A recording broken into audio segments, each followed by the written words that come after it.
তৰফৰ পৰা আপোনালোকক আমি আদৰণি জনালোঁ আৰু পোনপ্ৰথমে মই চাহ চিনাকি কৰাই দিব খুজিছোঁ অসম উন্নতি সভাৰ সাধাৰণ সম্পাদক শৰৎ হাজৰিকা। নমস্কাৰ। সদৌ অসম ছাত্ৰ সন্থাৰ ভাৰপ্ৰাপ্ত সভাপতি তথা অসম উন্নতি সভাৰ উপদেষ্টা উৎপল শৰ্মা আৰু অসম উন্নতি সভাৰ উপদেষ্টা শিক্ষাবিদ ডক্টৰ ভুৱন বৰুৱা মহোদয় আৰু আমাৰ অসম উন্নতি সভাৰ অন্যতম পৰামৰ্শদাতা দিছপুৰ মহাবিদ্যালয়ৰ অৱসৰপ্ৰাপ্ত অধ্যক্ষ ডক্টৰ অমৰ শইকীয়া ছাৰ, অসম উন্নতি সভাৰ প্ৰকল্প সমন্বয়ক আমাৰ প্ৰজ্ঞান ভূঞা। পোনপ্ৰথমে আমি আপোনালোকক আদৰণি জনালোঁ। সদৌ অসম ছাত্ৰ সন্থাই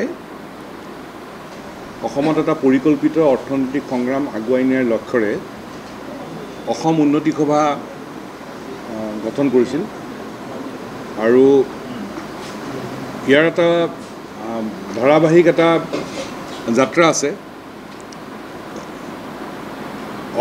সদৌ অসম ছাত্ৰ সন্থাৰ উদ্যোগত জাতীয় অভিৱৰ্তন অনুষ্ঠিত হৈছিল আৰু সেই জাতীয় অভিৱৰ্তনত এটা সিদ্ধান্ত হৈছিল যে অসমত এটা অৰাজনৈতিক সংগঠন গঠন হ'ব আৰু এই সংগঠনটোৰ নাম হ'ব অসম উন্নতি সভা।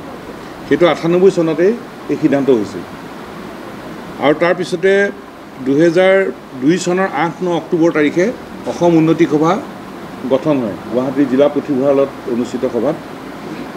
আৰু তেতিয়াৰ পৰা অসম উন্নতি সভাই ছাত্ৰ সন্থাই টুকুৰা টুকুৰিকৈ কেতবোৰ অৰ্থনৈতিক কৰ্মসূচী গ্ৰহণ কৰিছিল, ঠায়ে ঠায়ে গ্ৰহণ কৰিছিল। তাৰপিছত গোটেই বিষয়টো আৰু অধিক ত্বৰান্বিত কৰাৰ প্ৰয়োজন আছিল আৰু অৱশেষত 2023 চনৰ 5 জুলাই তাৰিখে এই 5 জুলাই তাৰিখে গুৱাহাটী জিলা পুথিভঁৰালত সদৌ অসম ছাত্ৰ সন্থাৰ উদ্যোগত অসম উন্নতি সভা আৰু অসম সেনাৰ নতুন কাৰ্যনিৰ্বাহক কমিটি গঠন হৈছিল আৰু অসম উন্নতি সভাৰ এই নতুন কাৰ্যনিৰ্বাহক কমিটিখনে প্ৰথম বৈঠকত অসমত পৰিকল্পিত অৰ্থনৈতিক সংগ্ৰাম কেনেকৈ আগুৱাই নিয়াৰ সম্ভৱ সেই সম্পৰ্কত আলোচনা কৰা হয় আৰু আমি সমগ্ৰ অসমত এতিয়া আমাৰ নিবনুৱা যুৱক যুৱতীসকলে নিজৰ প্ৰচেষ্টাত টুকুৰা টুকুৰিকৈ কেতবোৰ কৰ্মসূচী হাতত লৈছে, কিন্তু সামূহিকভাৱে গোটেই অসমত এটা পৰিকল্পিত অৰ্থনৈতিক সংগ্ৰাম আগুৱাই নিয়াৰ প্ৰয়োজন আছে। কেনেকৈ আগবঢ়াই নিয়া যাব? এতিয়া প্ৰায় 25 লাখ আমাৰ নিবনুৱা যুৱক যুৱতী আছে। চৰকাৰে কৈছে 1 লাখ চাকৰি দিম, বাকীসকল কোনফালে দি যাব? আৰু সেইবাবেই অসম উন্নতি সভাই আমি অসমৰ প্ৰতিজন নিবনুৱা যুৱক যুৱতীয়ে মৰ্যাদা সহকাৰে অসমত জীয়াই থকাৰ সন্ধান পাব পৰাকৈ আৰু অসমৰ প্ৰতিটো পৰিয়ালৰ জীৱন ধাৰণৰ মানদণ্ড উন্নত কৰাৰ লক্ষ্যৰে এই পৰিকল্পিত অৰ্থনৈতিক সংগ্ৰাম আগুৱাই নিবলৈ আমি সিদ্ধান্ত লৈছোঁ। মই আকৌ কৈছোঁ যে অসমৰ প্ৰতিজন নিবনুৱা যুৱক যুৱতীয়ে মৰ্যাদা সহকাৰে অসমত জীয়াই থকাৰ পথৰ সন্ধান পাব পৰাকৈ আৰু অসমৰ প্ৰতিটো পৰিয়ালৰ জীৱন ধাৰণৰ মানদণ্ড উন্নত কৰাৰ লক্ষ্যৰে এই সামূহিক অৰ্থনৈতিক সংগ্ৰাম আমি আগুৱাই নিবলৈ সিদ্ধান্ত লৈছোঁ। আৰু তাৰ কাৰণে কোনোবাই মনত প্ৰশ্ন আনে যে আমি পাৰিম নে নোৱাৰিম, সম্ভৱ হ'ব নে নহয়। ইয়াত কেইবাটাও আমাৰ উপায় আছে।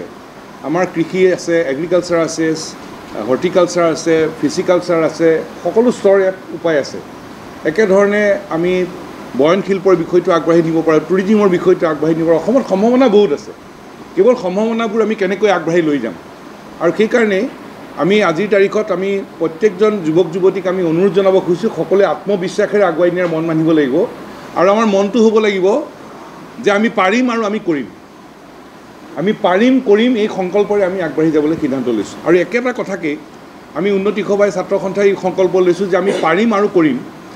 আৰু একেধৰণে আমি প্ৰত্যেকজন যুৱক যুৱতীক আমি অনুৰোধ জনাইছোঁ যে প্ৰত্যেকে যাতে এই সংকল্প লয় যে আমি পাৰিম আৰু কৰিম। আৰু এটা সংকল্প আমি লৈ পেলাই আমি আগবাঢ়ি যাম আৰু সেই সংকল্পৰে আগবাঢ়ি যাওঁতে আমাৰ লক্ষ্যটো কি হ'ব? লক্ষ্যটো হ'ব যে ঘৰে ঘৰে